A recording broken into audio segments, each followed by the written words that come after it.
teams, like we handle that adversity.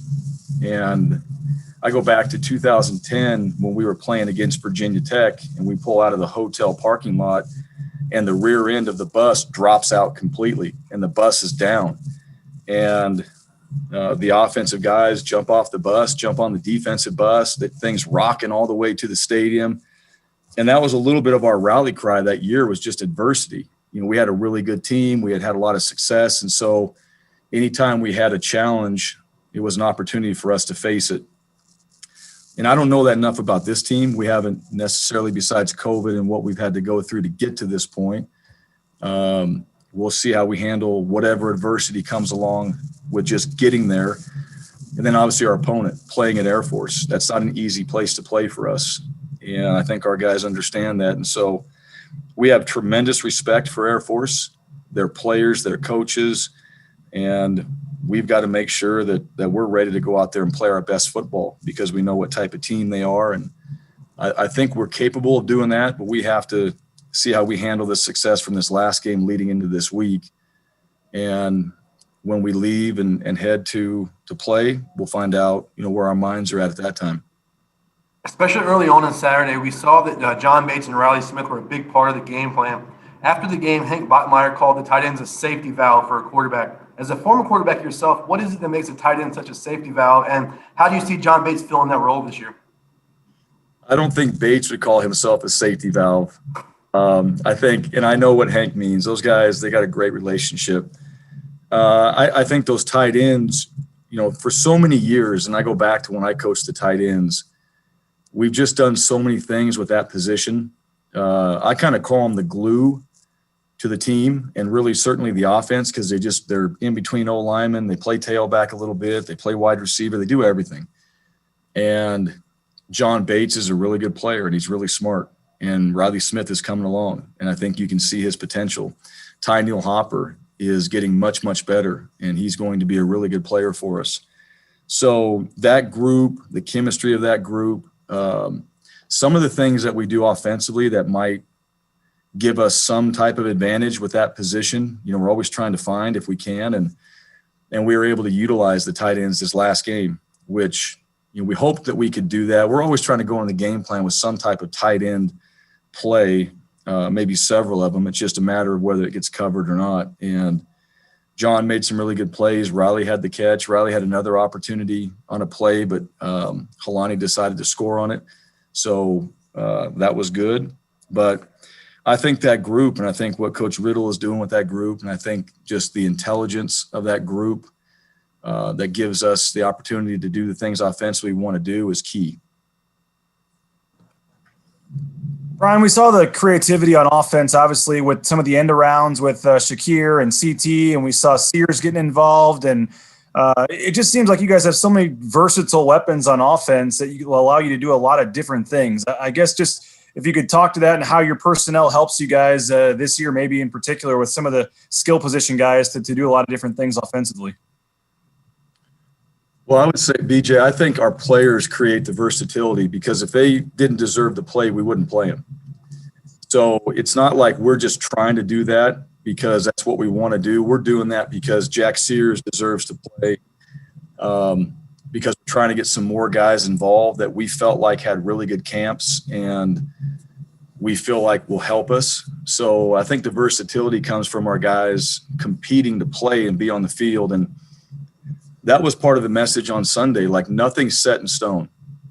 There's a few players on this team that have their positions that we know have played for us for quite a while, and we know what they're going to do. But there's some positions that are still open, and there's a lot of competition on special teams, O&D for certain playing time. So our guys got to keep competing. It's only game 2. I mean, we played one game, and I think these guys that want to be in the mix, if you want to get the ball and you're a wide receiver, then you better show it in practice. You got to go make plays in practice. And if you do, then I believe we can find a role for you and we can get the ball in your hands. And that's got to be the mindset as a player, especially on the offensive side, that you've got to be thinking that, because day one, we go out there, we install, we do different things. And if it's right, then you have a chance to be in on that play. If it's wrong, then you might be replaced on that play with somebody else, and that becomes their opportunity. So I think those guys all earned it,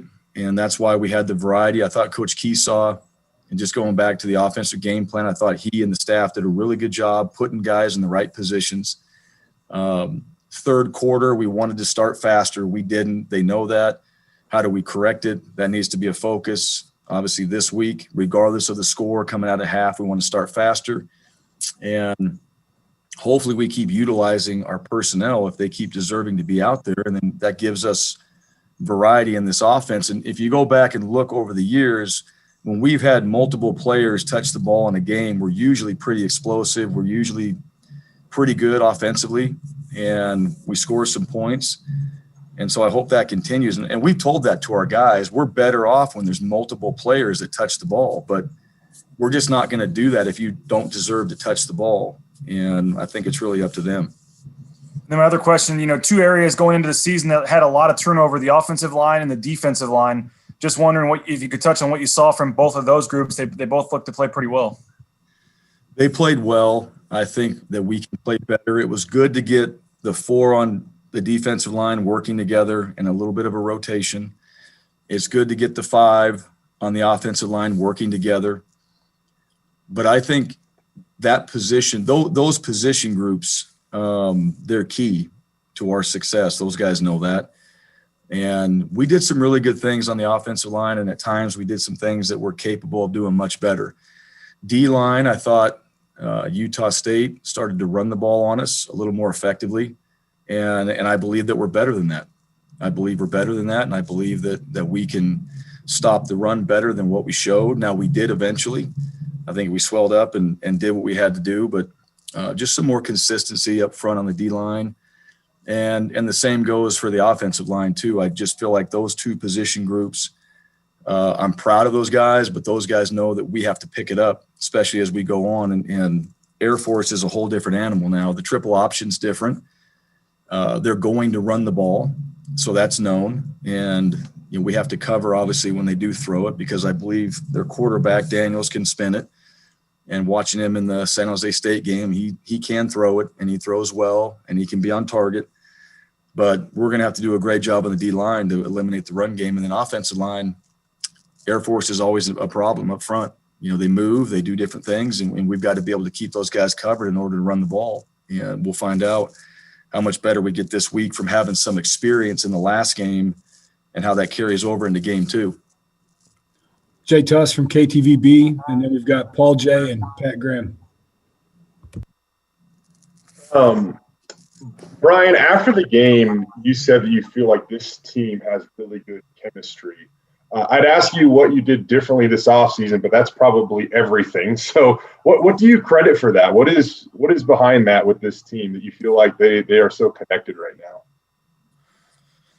I think it's 2 things, and this was actually brought up. I don't remember what Zoom meeting it was brought up in, and this might have been back in June or July. And it's kind of when we were getting back, a lot of things were happening in the summer everywhere, right? And we weren't face to face. Some of the most critical moments for us as a program happened, and we were on Zoom, right? We were away from each other, and that was difficult. But it was Avery, I believe, and I'm pretty sure it was Avery that said it, but he talked about, hey, we need to have a lot of maturity, and the leadership on this team has to be on point. Maybe not exactly in those words, but it was maturity and leadership were the 2 words.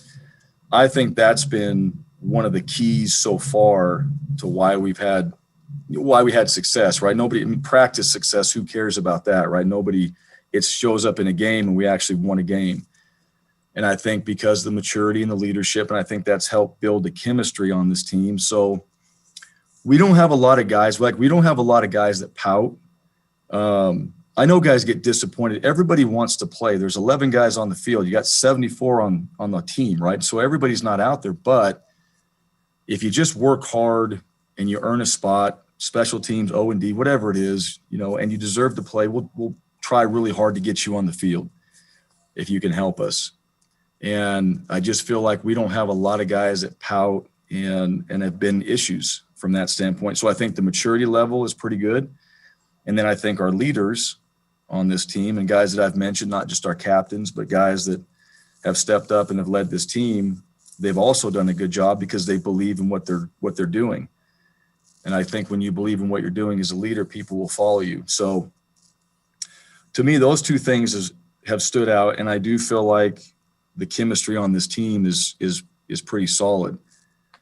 And that's fun to be around. It's fun to be in that locker room. It's fun to have conversations. It's enjoyable to know that even Joel Velasquez that made a mistake and dropped the ball on a punt, we trust him. And he right away, I mean, he took ownership of it. It was, hey, that's on me. This is what happened, and we fix it. When that happens in a game, the last thing you want to do is really battle yourselves when you're competing against someone else in a game, right? And that's not what we've had to deal with. It's guys have taken ownership of whatever they did that needed to be corrected, and then coaches can coach that, and we move on. And when you have to fight over something like that, that's when you have issues. That's when you've got really just wasted time, and now, the opponent has the advantage. So in that situation, that was a great example of it right there. What happened? Boom, we moved on, and that was it.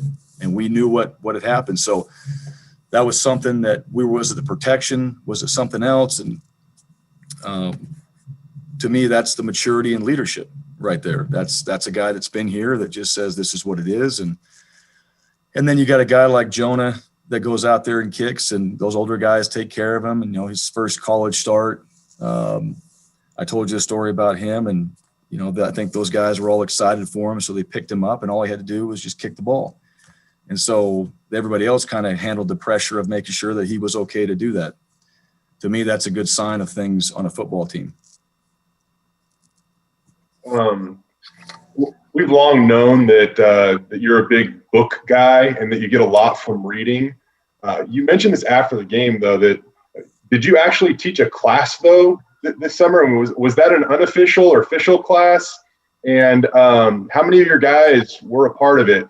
Are there players on the team that recommend books to you? What can you tell us about the Bryan Harsin Book Club, I guess?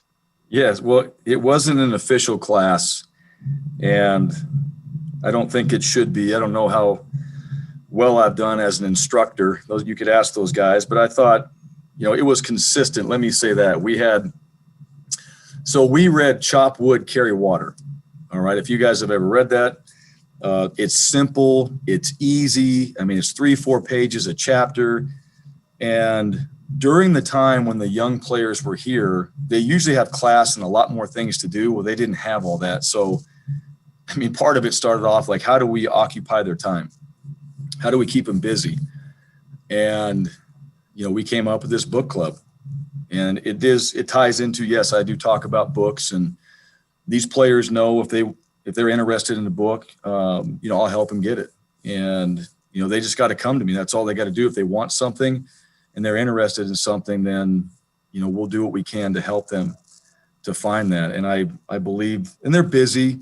I didn't read a lot of books when I was their age. I wish I had more, but there's a few guys on this team that really enjoy when there's some more time, usually in the off season, they're going to grab something here and there that they heard me talk about and they want to know more. And so they might dive into that book. But we read Chop Wood, Carry Water, and I didn't quite know if this would go over well. I didn't know what it would, what the response would be. The guys, all the young players were awesome. They were totally into it. They actually read the chapter.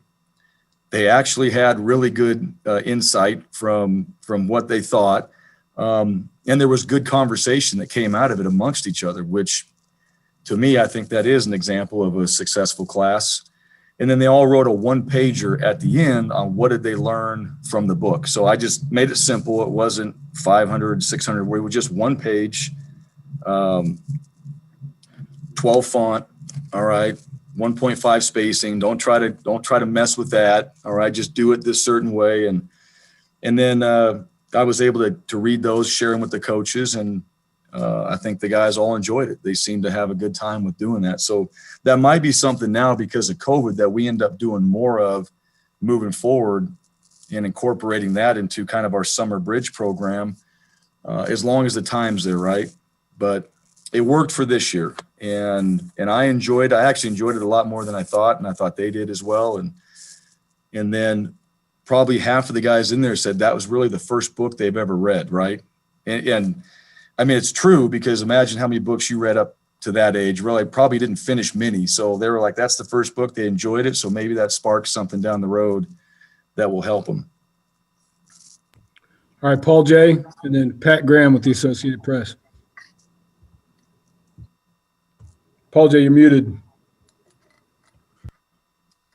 San Jose State did a very good job against Air Force defensively, including that goal line stand at the end of the first half. Can you learn a lot from that tape, or do you expect Air Force to change up against you? I don't expect them to change. I expect them to correct their mistakes, which I know they'll do. And I thought San Jose State played well. Brent Brennan, I like him. I think he does a really good job of getting his team prepared. And they've had to go through, I think they moved counties to actually get their team ready. And Air Force is a tough opponent to get ready for in a short amount of time and go through all the things they had to go through to be ready for that game. So we'll take away what San Jose State did, and we can learn a lot from that. I do believe Air Force will correct the mistakes they made. And, we're going to have to use – that's the film that we can use. The Navy game, we'll watch it, but that doesn't do a whole lot for us offensively. We're not that style of offense. So we'll watch that game and we'll learn what we can from it. And I expect there'll be corrections from Air Force, and that's kind of the cat and mouse game you play, like what will they do? How will they change? But then we also have a lot of history with Air Force as well. And going back to the games that we played since 2014, there's just things that we've been through every single year that we got to recall on how they've played us and some of the things that we've done. And then where are we at in 2022? We're a different team than we were in 2018. So what are our strengths right now? How do we utilize the weapons that we have? And then what style are we kind of playing at right now? Because it's a little bit different than it was last year. So that's what we'll take away from that game. But we fully expect that Air Force, they'll be prepared. They'll have made corrections, and, we have to be better than we were. So when we go play, hopefully we've corrected our mistakes as well. Pat Graham with the Associated Press. And then if anybody else has anything, shoot me a note. Hey, Coach, how you doing? Good. How are you? Good. Hey, just curious. I know Falcons Stadium is not going to be crowded, but there's going to be some cadets in there, and going from no noise at all to some noise could make a difference. How do you prepare for that? How do you get them right, just to be prepared for the noise? I mean, I know it's not going to be a lot, but there will be noise. Well, we had noise in our game, so we kind of took that NFL model, right? Whatever the 70 decibels or whatever that was. So there was some noise when we had.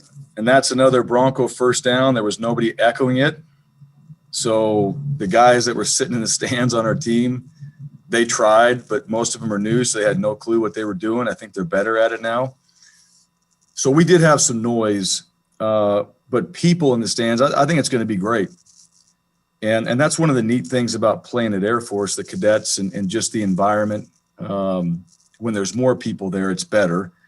But, I think just everything kind of leading into the game, you pull up there, they got a gate, they got armed guards, they make you wait, you drive in, they've got all the signs everywhere and all the things that are telling you that you're not going to be able to breathe and all those things. You got to be prepared for that. I mean, it's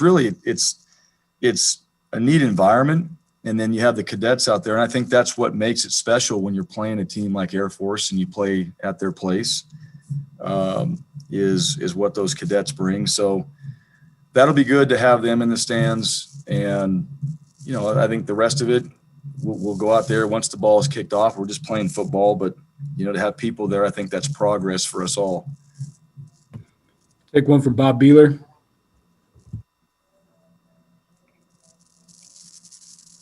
Coach, what did you think of Hank's performance on Saturday after you looked at the film? What did you think he did best, and what would you like to see him get better at for this Saturday? Yeah, I thought Hank played well. We took care of the ball, which is the key. And I thought he had a couple decisions in there that were good. We had a 2-minute drive and we had a play that was covered and we had one timeout. And so instead of taking the sack or trying to run or trying to scramble and burn time, he threw it away. Simple as that is, that saved us a chance to have a timeout left and to kick a field goal at the end had we not scored. And so I think some of the things that he learned from the year before, a little bit of that maturity and experience showed up. And, I thought he played with really good urgency. And that's one of the things. Practice is one way in games. You try to practice really hard and have a sense of urgency, but he had really good urgency on getting the ball back to the tailback on the run in the run game. And I thought he had good urgency in his drops, made good decisions. The one to Holani, for example, at the end of the half, there's a higher route above that there was a possibility, but hey, the route, the check down was the answer. And really in that situation, George, there's two options now. Really option one, and we only had really one option at that time, was in a 2-minute situation, get out of bounds. But then George Holani provided option two, score if you can. And so now we have two rules, and one is score if you can and then get out of bounds. All right, and it really applies to George Holani. So, there was some good decision-making in the game by Hank, and then some things in there that, we probably could have got through our reads or to, maybe a better play in a couple situations. So that's just what, we have to correct and move forward on. But like I said about the guys on this team, there's ownership in what we're doing. And, he took ownership of certain things that didn't go well that we needed to fix. And when you do that, it's easy to move forward. It's easy to say, all right, that's a play problem, that's a coaching problem, or that's just an execution problem. And at the end of the day, that's what we're trying to solve, are just the problems that we're facing and how do we get to the answer as quickly as we can. And I think Hank has really helped us in those areas because he's able to handle whatever it is that happened and show ownership in it, and then communicate to the coaches what the issue might be and how to correct it, and then we move forward. And that showed up in the game. So we got to build on that and then just solve some of those problems that we had this last game moving forward. All right, last one from Johnny Mallory. Yeah, Coach. The AP poll 25th, the ranking. This marks the 19th consecutive season. At some point, Boise State has been ranked in the top 25. That's from Hawk to Pete, now to you, every single year for 19 straight. What do you think that just says from an overall standpoint on a national level about the prestige of this program? Well, I think we've shown some consistency in that area. But that's where we want to be, and not because of the ranking, but because we're one of the better teams, right? I think you always want to be one of the better teams in the country, and I think any program could say that. And so, but no one here, and not that it's not important, but no one here, that's not really the focus right now. The focus is, all right, we played one. What's the next one going to look like? What do we do moving forward? There's just so much that we have on our plate right now that we're trying to just make sure that we get handled before Tuesday's practice. So, but I'm proud of our program. That's important for Boise State. That's important for our brand. That's important for all the people that are a part of this program. And I do appreciate the recognition that we get for getting a chance to be in one of those, polls or whatever it is. That is appreciated. Now we got to keep finding ways to win so we can stay, but also because that's what we want to do anyhow before the rankings ever came out. So it's crazy, and I think we all see it, but how teams early on get ranked or where they're at, and then Penn State, Indiana, right? Who knew in that game right there? But that comes down to, all right, Penn State's obviously very talented, but they had 3 turnovers early in the game. So, who knows? Every Saturday, any team can win. You got to be ready for all the things that may happen. And if you keep winning, you're obviously going to get recognized for that. And then opportunities come potentially down the road with those rankings. And we all know what that leads to. So we'll just focus on what we have to do for Tuesday. And then we play Air Force. And then if we continue to keep winning, I'm sure that will be a part of our program. But that's pretty awesome. You know, those are two really good coaches that have been a part of this program, and the consistency of Boise State. It says a lot about this university and this football program, and I hope that continues. All right, guys. Appreciate it, Coach. I could have just said rat poison. That would have been a simple answer, right? I could have gave you that. So, but that's already been used. I couldn't think of anything else. I'll come up with something different. Coach, can you suggest some reading for the media? Well, talking about, I don't know if you guys have read Extreme Ownership. That's a Jocko Willink. I don't know if you've ever read that. I think that one's pretty solid. And then there's two other ones. I'd tell you, so there's a book. It's about the New Zealand All Blacks. It's called Legacy, if you guys have read that one. And then there's another one too. If you're just kind of looking for like a straight up hardcore, just get to work, Kobe Bryant, Michael Jordan, those type of guys, it's called Relentless. And that's and I tell guys, like, you're going to read that, like, you better be serious. All right. It's going to challenge you, but that's a good book. If you're kind of in a place right now where you need to take that next step and you feel like you got that mindset to do it. Those are two good ones right there. I thought you were going to say Football for Dummies. Boys in the Boat's another good one. I assumed you guys already read that. All right, guys. The All Blacks one is awesome, though. I highly recommend that too. That's a great culture book right there. But it's got great storylines in it too. Yeah. Thanks, Thanks, Brian. Thanks, Anybody guys. that needs the files,